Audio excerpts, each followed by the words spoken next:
Hey, what's going on, everyone? Welcome to another episode of About Abroad, where it's my job to introduce you to people who have built amazing lives for themselves in various foreign corners of the globe. We're talking with expats and thought leaders about moving abroad, remote work, visas, and all the fun and practical knowledge that you need to know to follow in their footsteps. If you've ever dreamed of making a life for yourself overseas, maybe working remotely or embracing long-term travel, retiring or studying abroad, or even just taking a peek inside life beyond your borders, you've landed in the right place.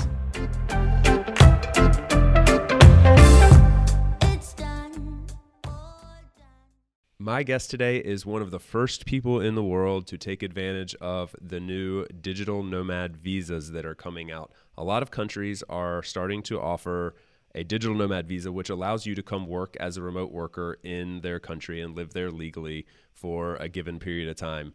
Her name is Jess. She's an American currently living on the island of Hvar off the coast of Croatia.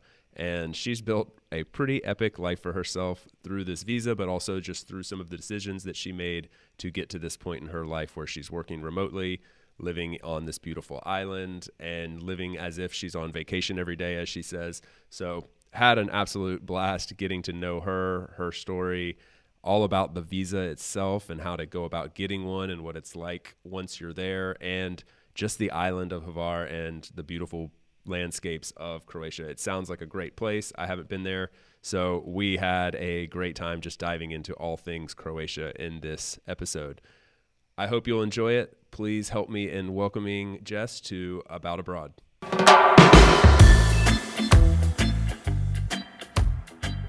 Hey, Jess, welcome to About Abroad. How are you doing? Hey, Chase. I'm doing well. How about you? I'm doing really, really good. I'm very excited about this conversation because I have such a genuine interest in how you arrived to the number one country on my list that I've not made it to yet in Europe, which is Croatia. Yeah, so excited to be here and share a bit about my crazy experience. Well, let's just set the stage a little bit for everyone because I know a bit about you, and fortunately, I think for the audience, not a ton. This is the first time we're actually meeting, quote unquote, face to face. I know, that you're currently in Croatia and a little bit about how you got there, but why don't you just tell everybody a little bit really quick, like where you are and how long you've been there, and how it is that you're legally allowed to stay. Absolutely. So I have been living in Croatia since late August of 2020. So decided to up and move during the pandemic, which we can talk about during this episode. I'm living in a town called Jelsa, spelled with a J, but pronounced with a Y, as in Croatian, on the island of Hvar. So I have been living this island life now, sort of unexpectedly, as long as I've been here. Was originally planning on staying 1 to 2 months, and then absolutely fell in love with the place and the people and the culture and just the lifestyle and everything. So decided to over the next couple of months after arriving figure out how to make that work legally, as you mentioned, and just socially and financially and everything. So yeah, my partner and I have been here, and I've been back to the States twice to take care of some family business and business, and then now I've been here since early June again. So love it, planning on staying. And people always ask, like, when are you leaving?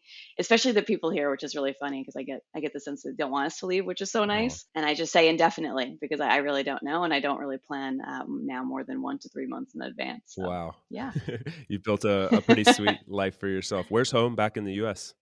So I'm originally from Long Island, New York, and I spent about 8 or 9 years in New York City and Brooklyn after university. And then I spent about 2 years in San Francisco prior to coming here. And I did about a 5 or 6 month stint in Southeast Asia and then again in North Asia with my partner in 2018. Wow. Man, that's so you've been doing the kind of moving around bit for a few years now at least, and decided on Croatia.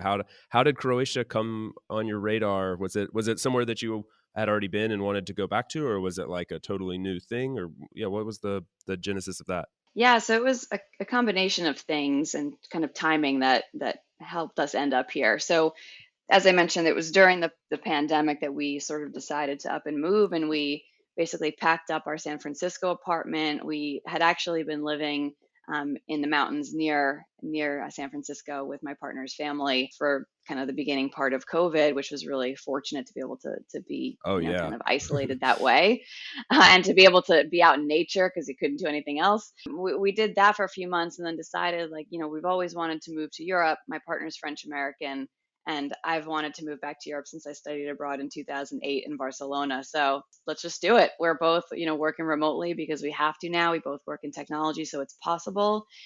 So yeah, we did a road trip for about a month around the Western US after we packed up the San Francisco life. And then we just booked a one-way ticket to Croatia. And the reason why Croatia was a couple of things. So one, we basically knew Europe was our destination in terms of the continent. And then we had to narrow it down from there. So we looked at the entry requirements and regulations at that time, which was, July-ish timeframe in 2020, and they were always changing, right, Right. in terms of, what you could do then with what testing and whatnot. So we had a short list. I think it was about 5 or 6 countries. I had been to Croatia once before in 2016, just on holiday for a couple of days, and I had been to the island of Hvar for 2 of those days, and I was like, I think living on an island during the pandemic might be a good idea. Fewer people in and out. It's, beautiful nature. It's presumably quieter. I had a lot of assumptions. And then kind of the icing on the cake was I found an Airbnb, honestly, that just looked totally awesome and had this incredible terrace view. And I was like, I think I want to be there. I want to work from there. I want to do my exercise and stuff out on that terrace. And that's honestly how we ended up in this specific town, on the island, which I had never visited, and my partner has never been to Croatia before. So that is how we decided on this spot. I absolutely love it. One big piece that we have to dive into, and I guess we'll go ahead and do it, is the legal aspect of being able to do that, because I really want to spend a lot of time on talking about Croatia and what life is like there and everything. But there's this fascinating bit is that all these countries are now coming out with these uh, remote work visas or digital nomad visas. They have lots of different names, but essentially it's been very difficult, and Europe is notorious for this. It's very difficult for us as Americans to stay in Europe for beyond 90 days. Usually you have to get in and out of the Shenzhen, and there's just it's a challenge. I've done the visa hopping thing. It's exhausting, actually. As much fun as it is, after a while it gets a little bit old. And so it's amazing that, as more people are getting access to remote work, these opportunities to live in these countries, truly live and move there, settle down, and just work remotely are becoming more and more a thing. And Croatia is one of those countries, and you're one of those people that got on that train early. So tell us a little bit about this visa that you have and what it takes, just generally what you know about it and what the process is like, and we'll get into the details from there. Yeah, sure. So, yeah, I definitely was one of the early people to hop on that train with lots of help from people in the universe, I think, which we'll talk about. But I think I was the third person to obtain the new digital nomad visa, as it is called. So that was pretty cool, and it all sort of happened serendipitously at the end of 2020 when I sort of had to figure out, like, what is the next step, because originally when we came to Europe, our plan was, okay, spend 1 or 2 months in Croatia and then sort of use that as a jumping off point to maybe go to Italy and then France, Spain, and all over. But, obviously with the pandemic, it was just like not that easy to travel as it was before. And we also just fell in love with the place. So we're like, we don't want to move. So with all of that, I was basically here, on the tourist visa, which is actually, you don't need anything for it. You can come here as a visitor for up to 90 days. And then before that ended, I was like, okay, what's the next step that I need to legally stay here? And the option at that time, which was, I guess, in the fall, was basically to get a temporary residence permit. So in Croatia, you can get a temporary residence permit as long as you have a couple of different criteria checked. So you have, proof of income, proof of savings, I think a health insurance, proof of where you're staying, with some sort of contract to say you have a lease here for X amount of time. And there's a couple of other things, that you need. But it was fairly easy to obtain that one. And that I think I originally got for 6 months. And then I knew that I wanted to stay longer than that. So before that was up, this digital nomad visa just became available. And I had been in touch with a few folks that are, kind of closer to these types of affairs, like long-term expats here that were really helpful, people that are in touch with the ministry and like knew when this visa was becoming available. So I knew I had that option, coming. I just didn't know exactly when towards the end of the year. So once it became available, sort of by word of mouth initially, and then it became all available online, I went to basically the police station here, which is how things are done. You go in person and you kind of figure it out with the people there that will help you with your documentation. And that's sort of how it all unfolded. I think you can continue to extend your temporary residence permit as an American. The only thing, and I'm by no means an expert, is that there are then tax implications, of course. So we did consult a tax expert here and in the States just to kind of understand like what are the implications, what are the rules. So that's one thing if you continue to stay on the temporary residence permit versus the digital nomad visa, which is good for 1 year from issuance. And then we will see about the renewal process. I don't think that's figured out yet because nobody has done it. It's literally year one for this visa. I know there's been a great deal of interest for the country. I think there's over 100 or 150 applicants from all different places. I think the US is in the lead for the number of applicants the last time I checked. But I think it's an incredible program, right? Because as you said, it is notoriously difficult for Americans and folks of other nationalities to stay in places that they wind up falling in love with and want to contribute to. And I think that was a big part of, again, like our desire to stay here. It was not only because we were having such an amazing experience, but we were like, we want to stay and give back and like contribute and spend money here and like meet people and be positive for this country as well. So it's been amazing to be able to obtain that visa. It's been a little bit different for my partner since he has a French passport as well.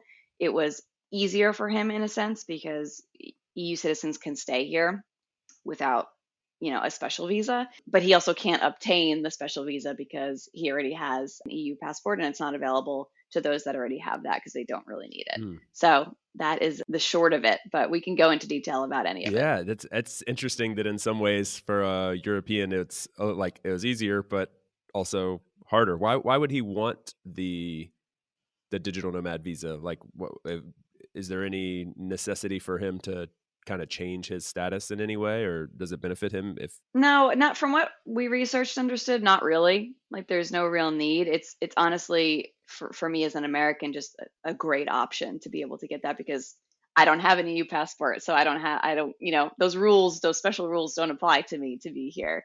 But I really feel like Croatia at least, and I can't really speak for other countries in the EU because I've never tried to stay longer than, the visas I had. I feel like the country was really motivated to make this work. I know Portugal's another country that's been really supportive of this too, and letting people stay and stimulating the economy that Mhm. way, and just diversifying the people here and the businesses here. So I think it's a super smart move for the country, and it's a huge opportunity for people that want to move. Absolutely. I mean, it's you said it, like you want to be there to contribute to the society, and you're every day you're buying groceries or you're renting an apartment or you're investing cash into the economy, and also the cultural aspect that you mentioned, like bringing in people from around the world, and people who already have jobs and aren't really gonna you're not really taking anything from society. You're just there contributing in a lot of different ways. So this digital nomad visa thing makes sense for a lot of countries, and it's really cool to see it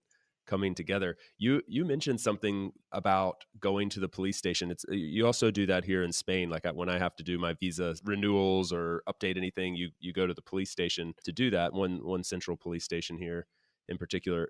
But to get the visa itself at the very beginning, did you have to go back to the US, or could you do it from your home country, or do you need to be there? Like, is it, I guess the question is it more like arrive to Croatia during on your tourist visa, then do the digital nomad visa, or could you get the digital nomad visa ahead of time? Because I imagine some people would be kind of scared to arrive. Like we, for instance, we didn't do, there's something we could have done perhaps in Germany instead of coming to Spain, but we had to go to Germany and be there and apply for this long-term visa when we got there. And that was really nerve-wracking because it was like, well, what if we don't get it? And now we've moved our lives here. So anyway, what's the process like for the Croatian visa? Yeah, so many thoughts about all of what you just said there. So yeah, it definitely could be disconcerting, I think, if you're the type of person that like wants to plan ahead. And I feel like if you're choosing to move abroad, you can control certain things and other things you can't. With the visa, in my case, I didn't really have a choice because I had already made that decision. I was like, we're moving, and then just given the circumstances with COVID, we're like, okay, we're staying. And it was actually like more difficult to go anywhere. So we're like, all right, we're here now, and now we need to figure it out. And I kind of have the personal motto, if there's a will, there's a way, and anything can be figured out in one way or another in time. So it was really, again, just like really great timing that the digital nomad visa came about when it did, because it actually, I didn't really need to get it right away, because there's the tax implications, I think, happen kind of after a certain amount of time. And I hadn't come close to that amount of time yet. I just wanted the peace of mind to be like, I'm setting down some roots here. I have a year of runway, and then, as you said, it's just easier and better that way sometimes. So that was really really good luck, that timing worked out, and that I was kind of building the plane as I was flying it, as was the Croatian government, I think, because it was, again, we were the first like cohort of people to even apply for this and get it. So with the temporary residence permit, I went to the police station with all of my documentation. I think I was missing some stuff. They told me and helped consult with that. And then I obtained that all on the internet. Like, I didn't need to go home for that. So I was able to do that here. And then it was the same thing actually with the digital nomad visa. It was like a separate application with a lot of the same information for the temporary permit, and then a couple of additional things that I needed. But I was able to get that all here, and I didn't have to go home to get any sort of additional things signed or information. So that worked out really Oh, well. that's amazing. And if you do you know if you had been back in if you had started the process back in the US, could you have gone to could you have done it all from there, or was it really imperative to be there in Croatia, you feel? I think just for me, it was easier to be here because, again, it was like learning along with the people that were Yeah. issuing the visa. So that was actually a really cool experience, and a huge shout out to the all the people here that helped us get there. It takes a village, I think, when you're launching a program like that. But I think you can actually get it for like Mhm. remotely, so you can be in the States and apply for it and get it that way and have it ahead of time. I guess a word of advice to listeners, if it were me, if I were deciding on living in a place for, 1 year, up to 1 year, or whatever it is, I'd want to go Yeah. visit and kind of spend a month, 2, 3 months, and like kind of exhaust that tourist visa and see how you feel before you're making that investment to, it's not really an investment, but taking the time to go through the visa process. If you can do that, that's a great option to do, and then get the long-term visa if you want to stay. Totally. Totally. Yeah, I agree. Like you get a year and 3 months, or get that 90-day tourist visa, then get the extended one, and then and then go for the digital nomad. Get all the time you possibly can. And as far as renewal goes, what are they saying? I know they're building the plane as it's in the air, but like what's the general consensus? Is it renewable? Is it not? What do you think? Yeah, I haven't read up on the updates since it was issued to me, which was, I think, in March. So things may have changed since then, but I think the sense was that you'd have to kind of leave the country maybe for 6 months. But then my understanding was that you could actually come back after three, because then you'd be back on the tourist visa after the 3 months, and then that would round out the 6 months. I don't Who know, knows? Yeah. really. I have to do some more research. I'm really hoping that the government decides that people can renew under specific circumstances that are also going to work for Croatia as well. So I don't know if that would mean sort of modified rules or regulations around it. But to me, I mean, like, I think our case is specific, but there are definitely other cases like this across Croatia where people are integrated into society. They want to stay. They're not here to like mooch off people, right? We have jobs, we're spending money, and we're just part of the community here. So I hope that people don't have to leave if they want to stay, but I know there's more to it than that, but I'm hoping that that's the outcome. So we will see. And if not, if we have to leave and then come back, I won't mind 3 months in France or Spain or somewhere Yeah, else. it could be That worse. that's okay for me. Oh, I've gotta Exactly. go to Switzerland for 3 months. It's gonna be horrible. Um, and I'll take you off the pedestal here in terms of, like, having to be drilling you with questions. I'm sorry. I am, like I said, just super curious about these things. But Yeah. as far as some of the, like, main requirements to get the visa, obviously, you need to have a job from elsewhere. They don't want you coming in and taking a Croatian job or a Europe. I don't know if it's limited to Croatia or Europe or what the zone is, but what are some of the kind of main bullet points that they're looking for? Yeah. So it was very similar to the temporary residence permit. So Obviously, you need your passport. There's a fee to actually process the application. You have to have some sort of proof of health insurance, whether it's travel insurance or your local insurance, or you can get local insurance in Croatia as well. Local, I should have said, like your foreign health insurance from home. You needed proof of like savings and or income. I don't recall if it was both or one, and there's a certain threshold for that. And then you needed proof of your employment.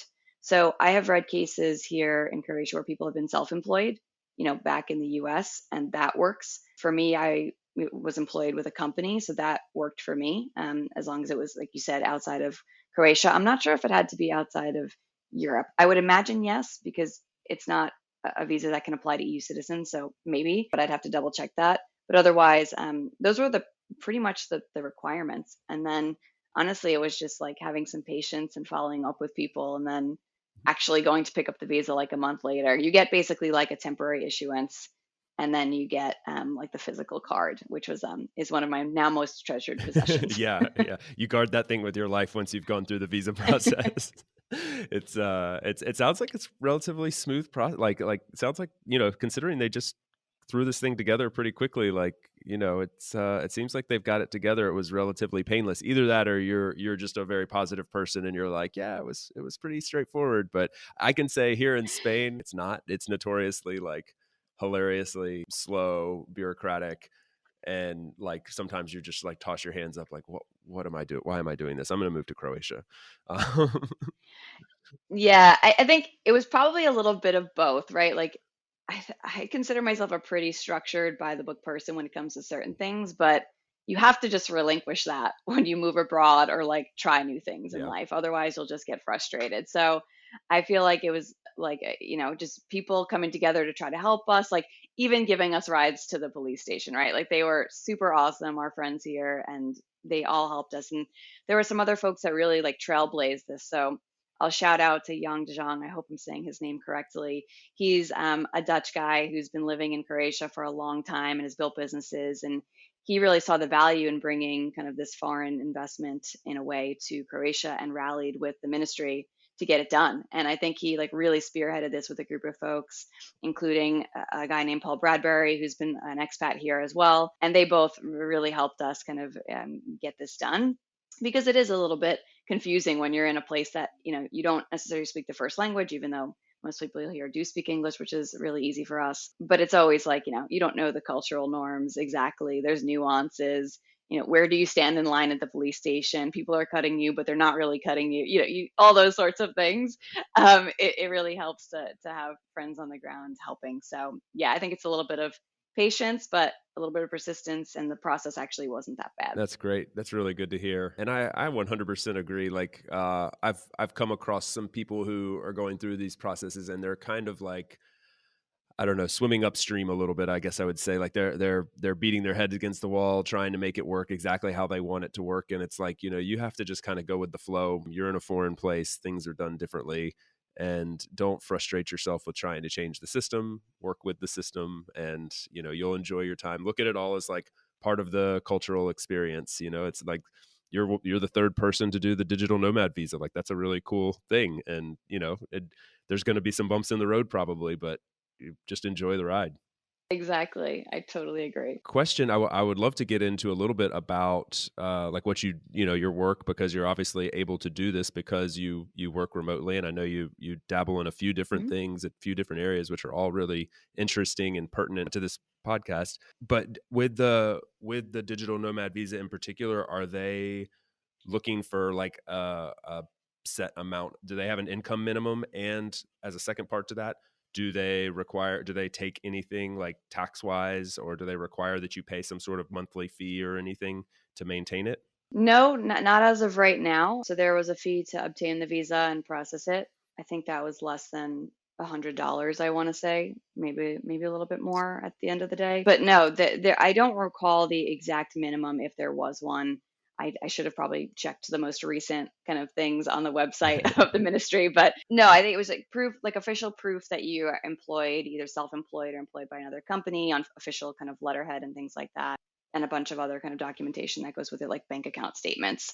So really nothing too crazy. I mean, for me, I think they just want to make sure that people are not taking, right, they're net adding to the economy here and not Yeah. taking away, which is totally fair and justified. So I think that's just kind of a formality that they have. So yeah. We'll be right back to the show after a quick break for a note from our sponsor.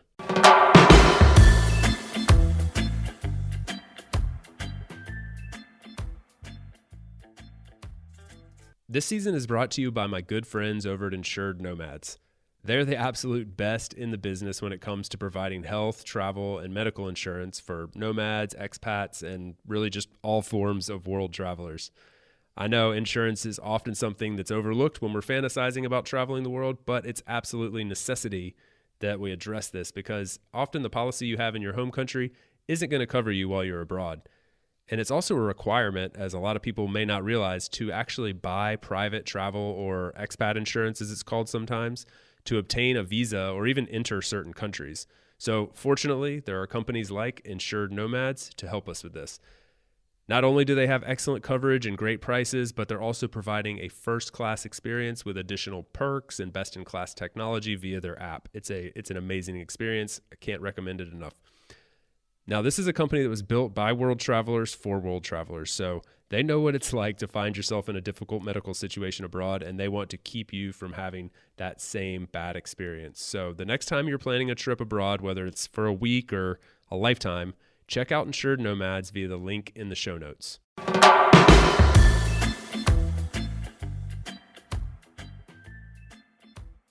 Okay, now back to the episode.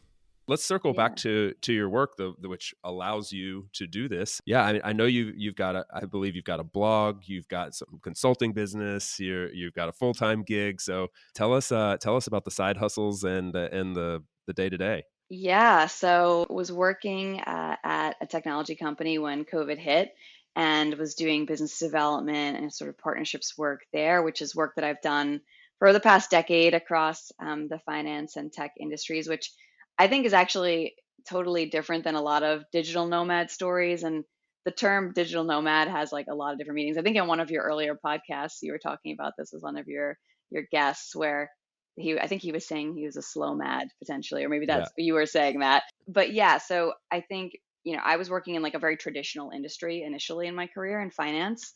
And I'll just give you kind of the backstory here because I think it's a little bit interesting and maybe some people can relate out there.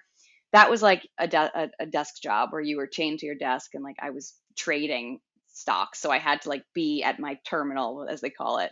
So I did that for the first part of my career, and that was great for its own reasons. But at the end of the day, at the end of that part of my career, I was craving flexibility. I was like not only for like the creative and like kind of growth part of it, but also just like logistically, I wanted to be able to have more flexibility, work from other places.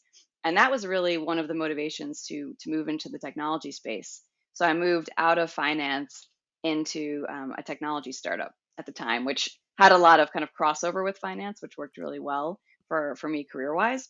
But that was a pivot that I made that I am so happy that I did. Like, never looked back after that because it's kind of put me on a trajectory that has led me to this point, and now I live in Croatia. So anyway, it's a long journey. And there's a lot of steps in that process, but basically, I moved into technology doing kind of different go to market or business development roles across sales, account management, strategy, partnerships, and all those sorts of things.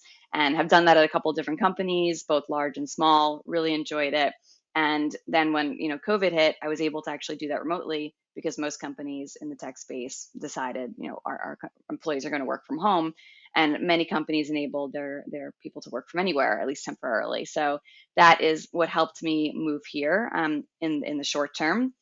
So that's one thing, and I think I've met a bunch of people here that are doing similar type jobs, which again are not like the traditional like you're a writer or you're like a full time blogger, the things that people traditionally think about as like a digital nomad or people that are living as expats. But yeah, so it's a little bit different, but it's been working really well for us. And my partner does something similar in the product management space. And then in terms of side hustles, yeah, so I've started doing some consulting for that work as well on the side. And that sort of happened accidentally slash organically. I was just talking to lots of folks in the industry. I have a really great network of people that are interested in similar things in terms of the professional areas that I have experience in. And also this people are genuinely interested like you, right? In like how do I live here? What's my thought on remote or hybrid work? And it all kind of just came together in sort of these consulting gigs that now I am doing. So trying to work less here, but also working a lot, which is good. But yeah, that's something that I'm leaning into because it's again something that affords flexibility, and that's something that at this point in my life I really really value. So doing that with basically pre-seed to kind of Series B or C companies, helping them out with their partnerships and sales strategy and go to market stuff, which I love to do and have a lot of experience doing. Working with lots of very cool people. And then on the side, I have a travel blog with my partner. It's called Tales Traversed.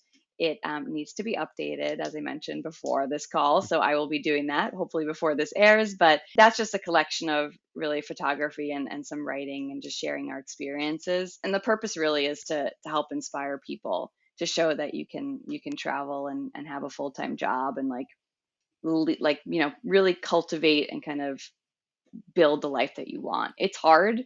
Like sometimes maybe you get this too, having been an expat now.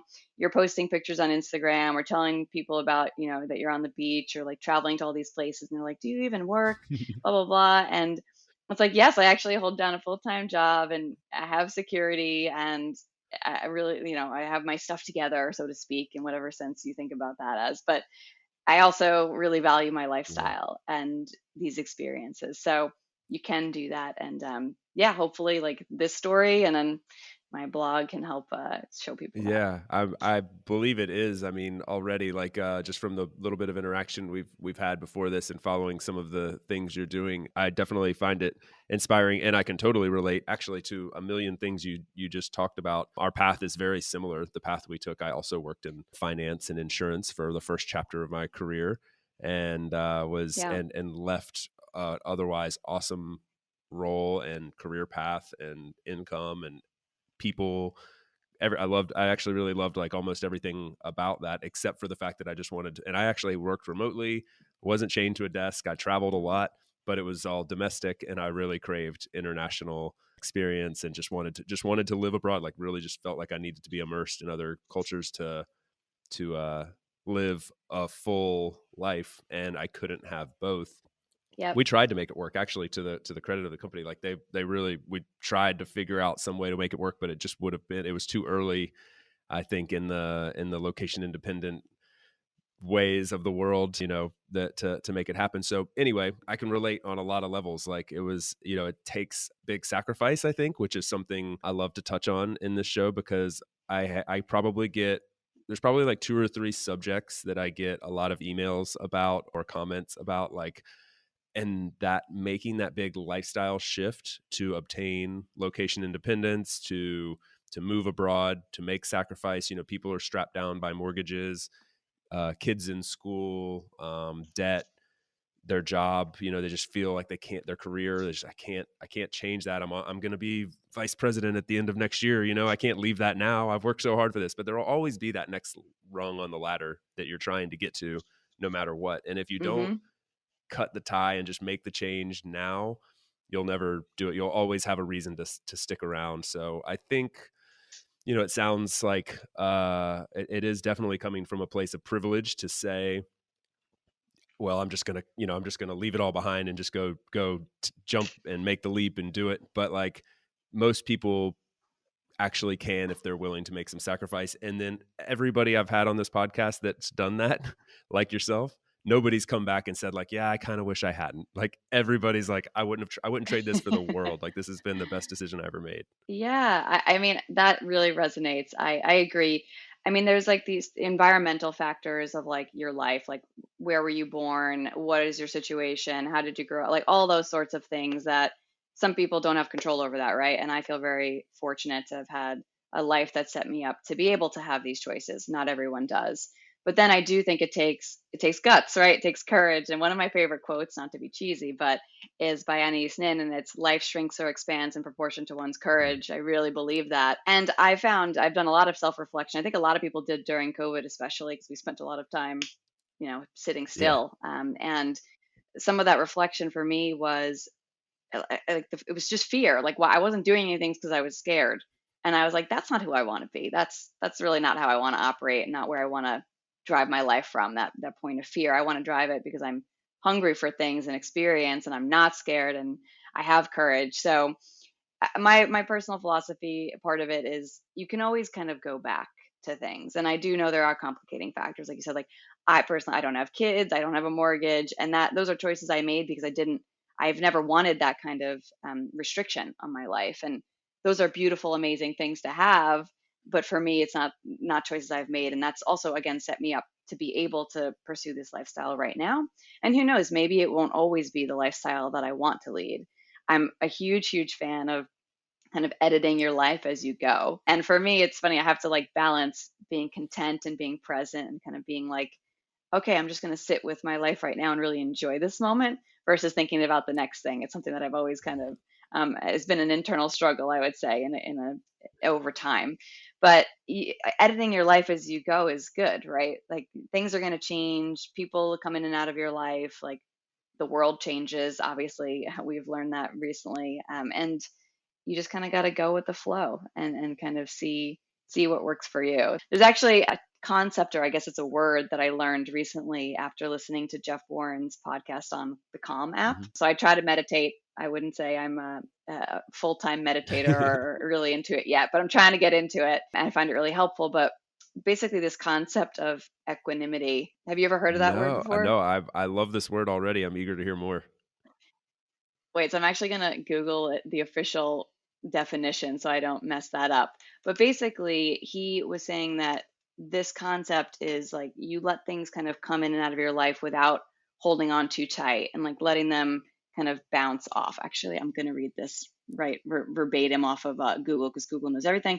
So equanimity is calmness and composure, especially in a difficult situation. Oh, I love this. So I love that word, or that concept, and I've honestly been applying that to my life since I learned it a couple months ago, and it has helped me deal with things. Like you said earlier, like, things happen when you're traveling, or abroad, or like just in everyday life. And taking this concept of equanimity and just saying like, breathe, things come and go, don't hold on too tight, and it just makes life easier. Yeah.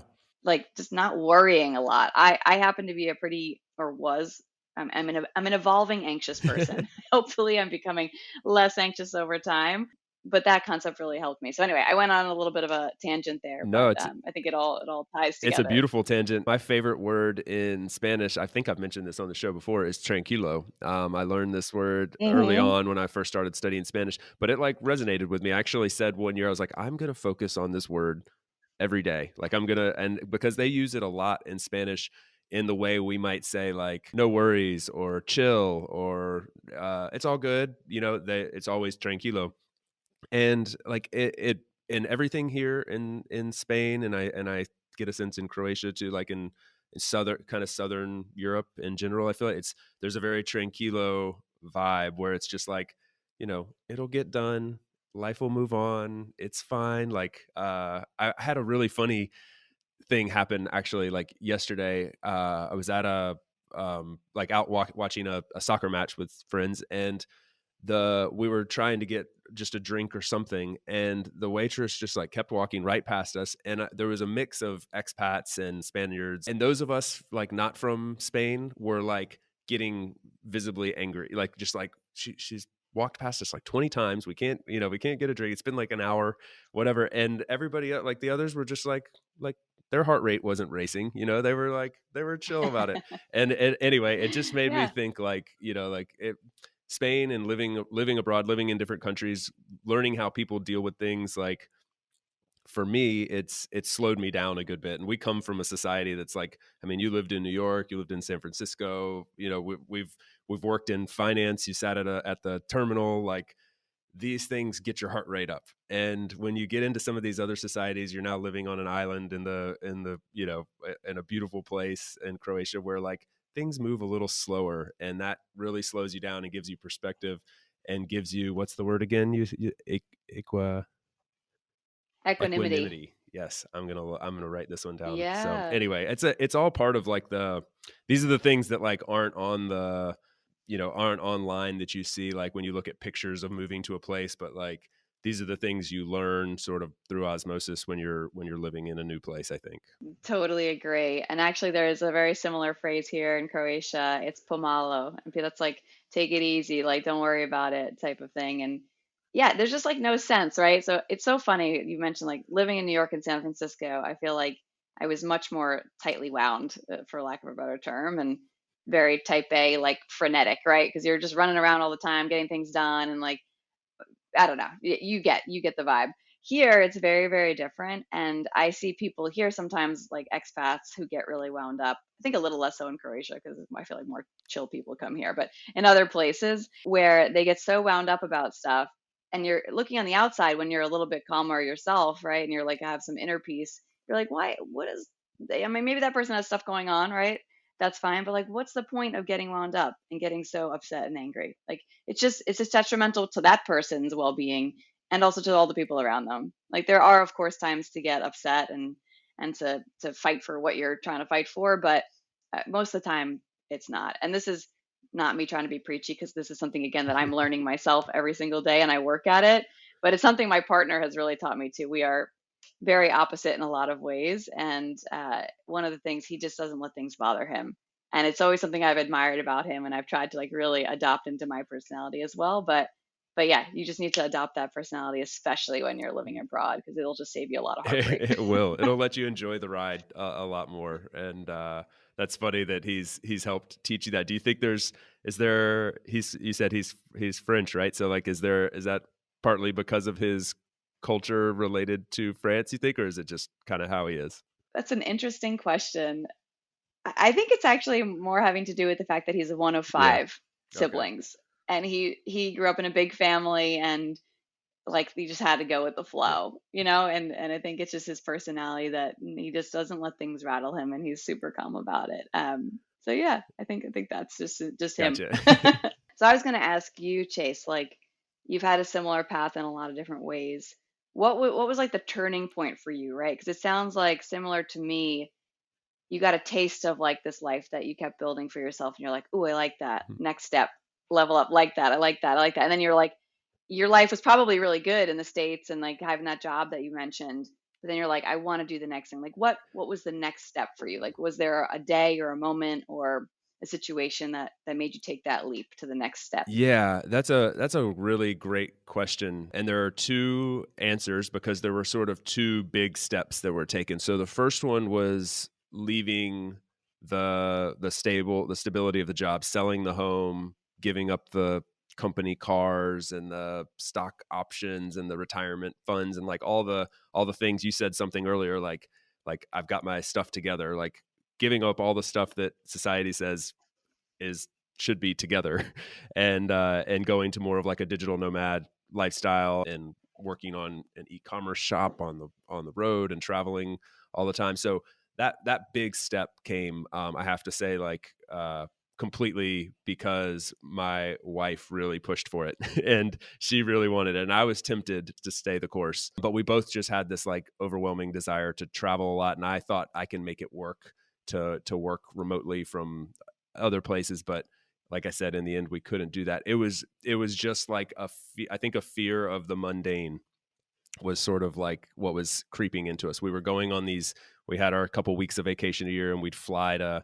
I remember one year we flew to Italy for like 6 days. Like left on Friday after work, came back on Sunday, and like the next week, and like saw like four cities, and just had this like hectic trip. And we were like, we love that way too much for that to just be like 6 days out of our year.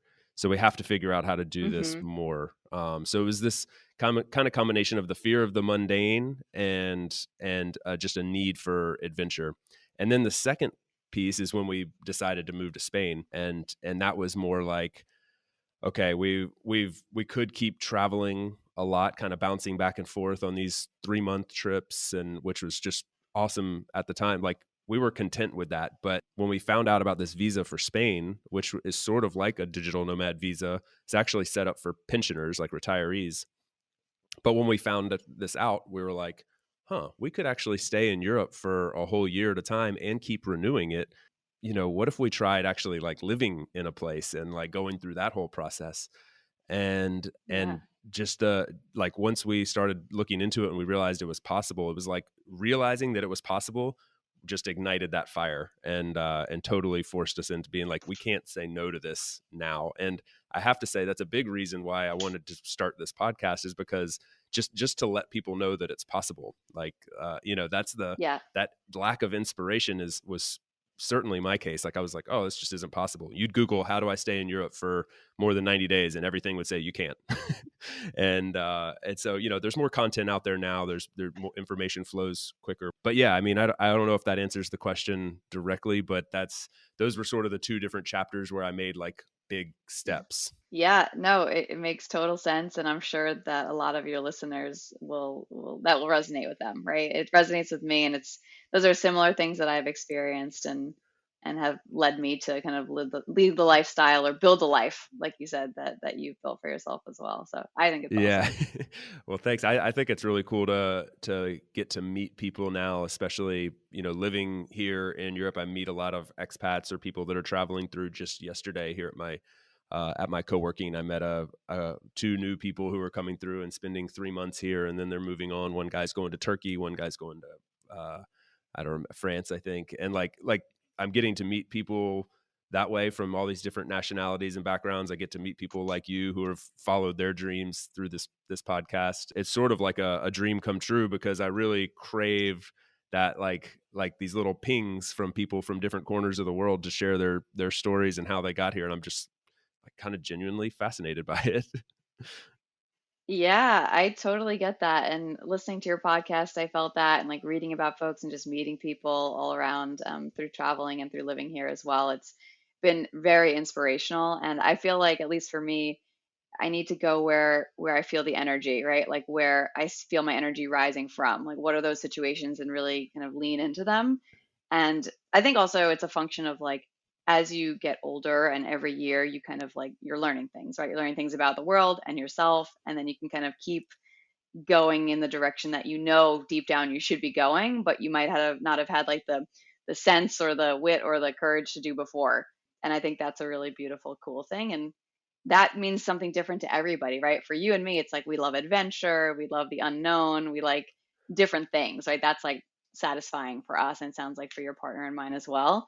And for other people, they crave stability and they don't like that, and that's totally cool and fine too. But I agree, like just letting people out there listening to this know that impossible is nothing, right? You can make things happen, you can figure out a way, and you can't plan too far in advance. Like if one thing doesn't work, something else will work out, and things work out as they are supposed to anyway. So Totally. As no you sense in said it worrying. earlier, like editing as you go is it's an awesome concept. I love that. Like our plan when we came to Spain was to be in Valencia for 3 months and stay for 1 year and then go back to the US. And so we were, and actually I left this out of the story earlier. We were actually back in the US. We were trying to buy a house again and like have like a home base. And then we were just going to travel Hmm. for a few months out of the year from there. But all these doors kept shutting in our face. Like we actually, funny story, we actually quote unquote bought a property that actually wasn't for sale. So we like our realtor accidentally showed us the wrong property, and we thought it was great. We were planning on having a home here, and then it turned out it was the wrong place. And so anyway, we just had all these doors kind of shutting in our face, like things falling through with all kinds of like bureaucracy and stuff. And we were like, huh, well, we know about this visa now in Spain. Let's just go there. And so all these things that seemed like negatives at the time turned into us deciding to go to Spain for 1 year, Valencia for 3 months, and now we've been in Valencia for 3 years. So totally editing as we go. And I crave this type of life, and it's not, like you said, it's not for everybody, but it is for those of us that crave it and want that change and the flexibility. It works really well. I'm going to hold on to that edit as you go thing. I like that. You talked about the energy of a place, and I would love to learn a little bit more about Hvar and where you're living, like Croatia in general, and then specifically the island that you're on. What's the life like there? How do you describe it when you talk to friends and family back home? Wow, I love it so much. I'll just start with that. It's funny. I think it's just it's a beautiful, beautiful place, like the people and the surroundings. And it's a much, much slower lifestyle, as you can imagine, than New York or San Francisco. And that was something that my partner and I like kind of knew we wanted, but didn't really know to the extent until we really started living it. And we're like, wow, we don't miss big cities at all. And it's funny because, like, 5 years ago, I could never have imagined leaving New York. I was like, this is my place. But no, the lifestyle here is very different than in the States in that, you know, it's the typical like people work to live, they don't live to work. Hmm. That's like one thing. It's very family oriented, very community oriented, and because the towns and the villages are smaller than the larger cities in other places, you know more people, and naturally there's a bigger sense of community. And that was something that my partner and I really never felt we had, living in San Francisco and New York. It's like the first place where we really feel like we have like a huge net of people around us that like genuinely care, are genuinely good people, and have values that align with ours, like prioritizing health and happiness and lifestyle, right? Really, and making everything else work with those things first. And that's a very different vibe, I think, to the than the States, at least through my experiences. So, the lifestyle here, there's like a little town square we go to every day. We have our coffee. We see tons of people we know. Um, we work out, either whether it's outside. It's a little hot now for that, but there's a gym here that we go to, and then we're working during the day. We work actually from home because we have some space to do that. There actually is no co-working space here yet in this town. There may be in Hvar town, but in our town of Yelsa there isn't yet. And then yeah, we go to the beach in the afternoons for a couple of hours, and we cook a lot at home. And yeah, there's just like an endless amount of things to do. I actually have a friend from the States visiting right now for the week, and she's like, "Oh, I see why you Yeah. moved here." Like instantly. She was like, "I get it." Because it is just a slower, more relaxed, kind of pomalo, as I mentioned, lifestyle. And that is something that I think after, especially after COVID, and like just again, like that caused some reassessment, I think, in our lives. We were like, this is something that we want to do. And we just feel very calm and happy here. And it doesn't mean that everything is easy, right? Like figuring out work, for my partner has been a little bit of a challenge, and you just need to like figure things out and take your time. And sometimes things don't work out like instantaneously, but they do in the long term. You just got to take those little steps every day, and then you look back and you're like, wow, I made a huge leap, right? So anyway, again, a tangent, but the island of Hvar is absolutely stunning. There is a really cool mix of like kind of deserty feel in some areas of the island, and then it's really lush and green. And then I think Croatia has the most beautiful swimming locations in the world, and I've traveled all over. Just crystal blue waters, amazing rocky shores, and you can explore like endless amounts of trails and things to do here. So I've lived here for almost a year, and I feel like I've explored like 10% of the Wow. island, and we're out and about like doing things all the time. So yeah, it's not a huge island, but there is a ton, and there are like hundreds of islands you can visit in Croatia. We've only actually visited the mainland twice since we've been here, again because of the pandemic. Like travel just wasn't really in the cards, but that's something we can't wait to do as well, to go to some of the cities and the countryside on the mainland too. It's a little bit of a different lifestyle here because you need to take a ferry to get anywhere, and the ferry takes a couple of hours, but well worth it. Part of the whole package of a slower lifestyle. We wound up buying a car here actually after a few months, which was a game changer because you can pretty much walk everywhere in our town, but having the car, like we really felt the freedom to go anywhere we needed, whenever we wanted. And we had amazing friends that were driving us around if we needed. But now we have the car. We both learned to drive manual, which is I think is pretty hilarious.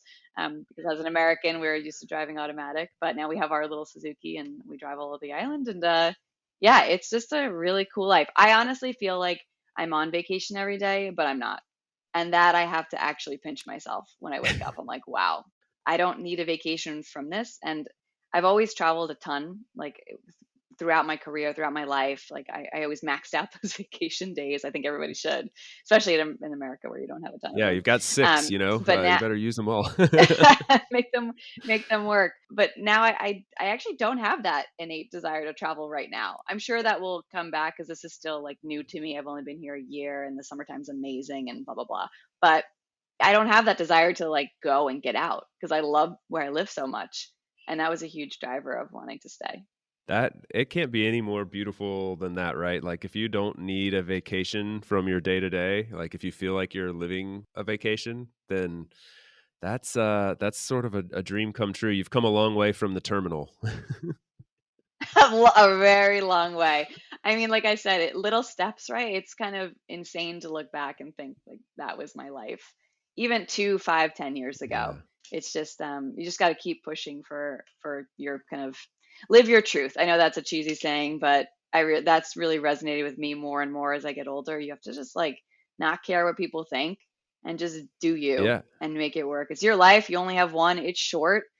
Health is not guaranteed. That's something that's driven me Mhm. personally to make decisions I've made. And yeah, you just never look back. That exactly what you just said. When you asked me earlier, I could have put it more eloquently like you just did, about, like, what was the catalyst for making the big leap from, leaving, like, a more stable career. And that sticking to your truth kind of concept, I don't know that we used those words exactly, but something along those lines. It was like this desire to be immersed in other cultures and to travel and to live like you're on vacation more is just too much a part of us, me individually, and my wife and I as a couple, to deny. And like you can't keep Yeah. denying that just because society kind of says, like, well, that's not really the way. Like, you just don't do that. It's like, well, some people do. Why can't I do that? So I think Yeah. it's really important to reflect on that. Like, the lifestyle that you and I are living is definitely not for everybody. But I get a lot of people who write in from the show and say, like, you're right. That lifestyle is not for me. I like my house in suburbia and the plan that I have and everything. But I like listening to people like Jess, who are living on an island in Croatia and living kind of vicariously through them. So that's a really fun aspect of the show and of the people I get to talk to doing this. I want one more question on the island of Hvar itself. What's the what's the community like for you? You've mentioned several times you have friends, you see people in the square. You're in a small village, which in some countries I will say, like, can be a good or a bad thing. Sometimes the small villages are like, whoa, expats, foreigners, like, you're invading our space. Other times it's very welcoming. Sometimes there's no expat or no foreign involved. You're like the one and only foreigner there, and that can be a good or a bad thing. So I Hmm. would love your perspective on the community in the village, and then also Havar in general. Yeah. So we have had a 100% positive experience here, which, as someone who's traveled all over the world, that's not always the case, even when you're traveling, or especially if you're living in a place as an expat. Here, people have been extremely welcoming. And I think people were really curious because they were like, okay, people come here on vacation, people stay like 1, 2 weeks, maybe a month. And then they saw us here like in the winter and they're like, why are you still here? We don't understand. And I was like, look around, it's amazing here. And you always obviously like, it's the same thing wherever you grow up or live, right? You don't have that same like maybe nostalgic kind of feeling, or that's not the right word, but it's not new, it's not exciting. And for us to come with like this different perspective, I think has made, I think, people realize that like this place is insanely beautiful and amazing. And it's like it's just a different perspective, right? But people here have been so welcoming. Like I mentioned that Airbnb that was just like the reason we came here ultimately. That was like the period at the end of the sentence. We came here and the granddaughters of the owner of that building were so kind, basically our age, and they were like, "Oh, we'll take you out to meet our friends." And we met all these people over time, and then from there we met more people. And there's this feeling of like that I didn't have in the States as much. Of course, with my good friends and family, I did, but like even people you're not super close with here will go out of their way for you. And it's just like they don't give it a second thought. And that to me is so special. And it's something that is like just hugely important to me now and will be forever Mm. going forward. But it wasn't before because I hadn't known that that was like a thing before. So here in Yelsa, there's I think 1 or 2 thousand people, and it fluctuates kind of year round. Some people leave in the winters and come back. There's other kind of villages and towns on the island that are comparable size, and then there are much smaller, but they have like 100 people, which is a little too tiny for us personally. We'd love to visit, but we like to be somewhere where there's a little bit more going on. So, yeah, people have been super great. Again, I think very curious about our situation. It was also really unique during COVID too, because there was like not much going on.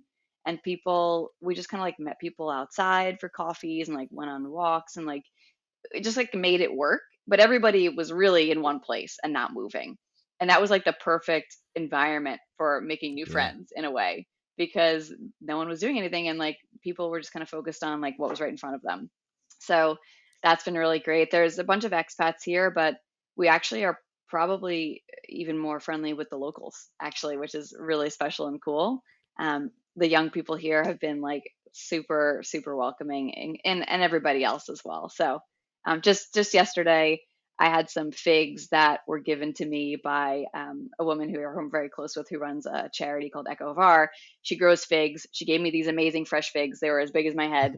And then I was like, I have too many figs. I'm gonna get sick of eating these figs. So I brought them to my neighbors downstairs, and then they immediately insist on giving me something in return. So I got a whole bowl of sour cherries back and some fresh bread, and I was like, this is Wow. amazing, right? Like I didn't even know who my neighbors were in San Francisco and New York. So that is something that I think is kind of a European thing, especially you get it more in the smaller towns and villages. So it's just it's pretty magical. Oh, that's an amazing story. You woke up, didn't have figs or cherries, and you ended up with both, and made somebody else's day by sharing with them.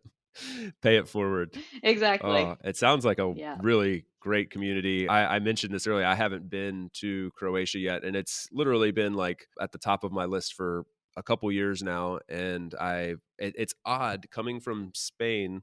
It's one of the most expensive places to get to in Europe. Like I could fly to Mm, all over Europe directly from Valencia for like certainly less than 100, often less than 50 euros. yeah. But to get to anywhere in Croatia, it's well over 500 usually.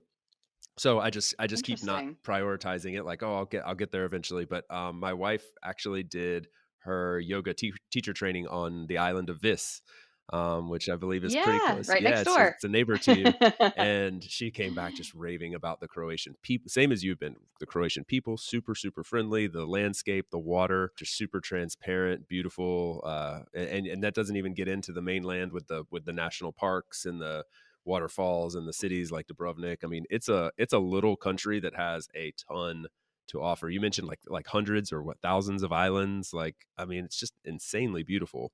Yeah, it really, really is. And I'm surprised that it's so expensive to get here. I guess you could drive to another city and then fly. Maybe it'd be cheaper, or I don't know if that you could do like a long extended trip to get here, but it well worth it once you get here, I have to say. But set those alerts, Yeah. right? So hopefully the prices dip and we can meet up over here. I'd be more than happy to show you I look around. forward to it. I really hope that will be the case here very soon, and I'm gonna try to prioritize it. So we'll make that happen. Jess, this has been awesome. I'm so excited for you and the journey that you've created for yourself and the life there in Croatia. I hope that the visa is renewable and you can stay as long as you want.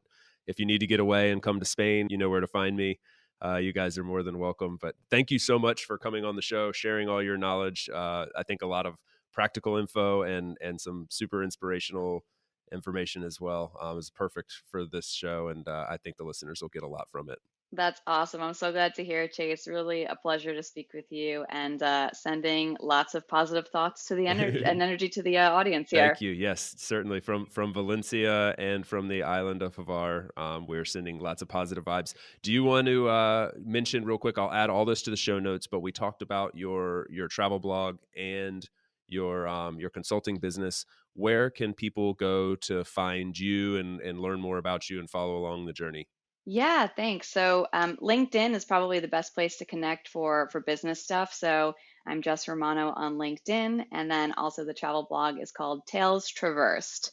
So just talestraversed.com. It's also, I think, linked in my LinkedIn. I'm also on Instagram. I think my handle now is NYC to everywhere. So you can find me there if you want to connect socially as well. And yeah, if there's any listeners out there that want to connect, I love to have chats like this. It's super fun. So yeah. Awesome. Reach out and connect with Jess for all these things we've discussed today. We'll link to all of those in the show notes, so it'll be easily clickable to follow along. Jess, thank you again so much. It's been a real pleasure. I enjoyed it a lot.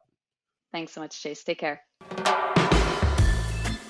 Thanks for tuning in today from wherever you are in the world. Once again, I'm Chase, and this has been another episode of About Abroad. You can visit aboutabroad.com to get our latest updates and listen to past episodes, or find us on Apple Podcasts, Spotify, Stitcher, really anywhere you get your podcasts. On that note, if you enjoyed the show, feel free to subscribe, and if inclined, leave a few stars and a review. It's truly, truly appreciated and will help more wanderers just like you find us. Until the next time, adios from España.